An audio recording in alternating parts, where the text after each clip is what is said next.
प्रधानमंत्री बना दो तो देश का नक्शा बदल दूंगा।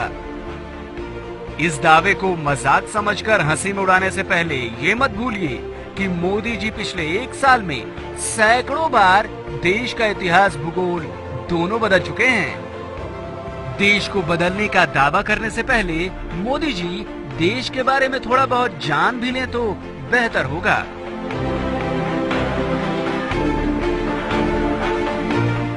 आपको दिखाते हैं मोदी जी के सामान्य ज्ञान के कुछ नमूने, जिसे देखकर आपको मोदी के ज्ञान और उनके दावों दोनों का सच पता लग जाएगा। प्रधानमंत्री जी, मेरी गुजरात की मिट्टी के सपूत डॉक्टर श्यामा प्रसाद मुखर्जी विद्वान थे।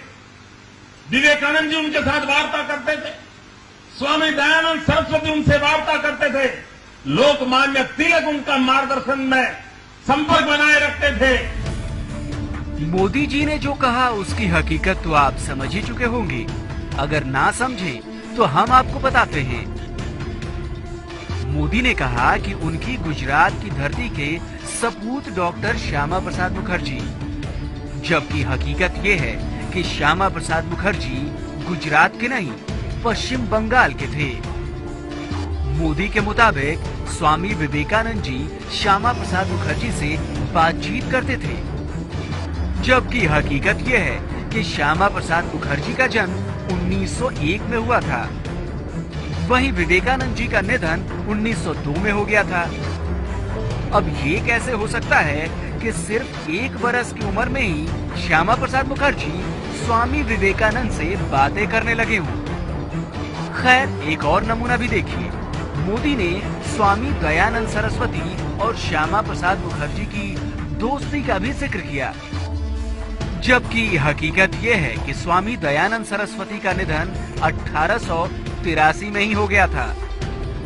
बस इतने में ही हैरान मत होइए, जरा मोदी जी के आगे का भाषण भी सुनिए।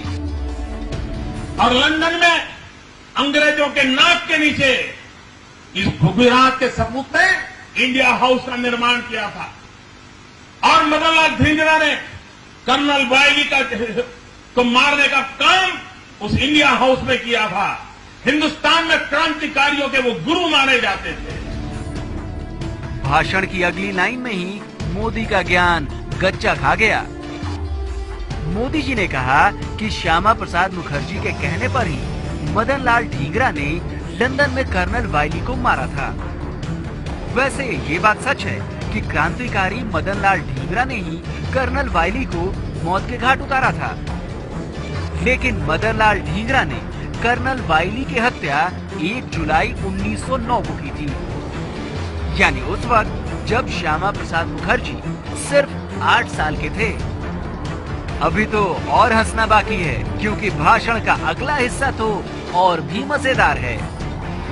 1930 में उनकी मृत्यु हुई और मरते समय उन्होंने की इच्छा व्यक्त की थी कि मेरे अस्थि जो है उसको संभाल के रखा जाए, लेकिन देश जब आजाद हो तब मेरे अस्थि आजाद हिंदुस्तान में ले जाएं, ताकि मैं जो आजाद भारत की सांस लेना चाहता था, जीते जी नहीं ले पाया, लेकिन मेरे मरने के बाद मेरे अस्थि को आजाद हिंदुस्तान की हवा का रुख का पता चले, इसलिए ये मेरे अस्थि संभाल के रखे जाए, देश आजाद होने के बाद उसे ले जाया जाए। 1947 देश आजाद होने के बाद पंडित नेहरू का पहला काम था कि कोई प्रतिनिधि को भेज करके देश के लिए जीने मरने वाले डॉक्टर श्यामा प्रसाद मुखर्जी के उस अस्थि को हिंदुस्तान ला देते हैं। नहीं किया। वैसे अब आप चाहे तो हंस सकते हैं, और अगर अब भी हंसी नहीं आई तो भाषण के इस हिस्से की असलियत सुनकर जरूर आएगी। मोदी जी ने कहा कि डॉक्टर श्यामा प्रसाद मुखर्जी का निधन 1930 में हुआ था, वो भी लंदन में, और आजादी के बाद भारत सरकार उनकी अस्थियां तक नहीं ला पाई। अब जरा असलियत भी सुन लीजिए। श्यामा प्रसाद मुखर्जी का निधन 1953 में हुआ था, वो भी लंदन में नहीं, कश्मीर में। अब आप ही सोचिए, चले हैं देश के पीएम बनने, लेकिन देश के इतिहास का ही पता नहीं।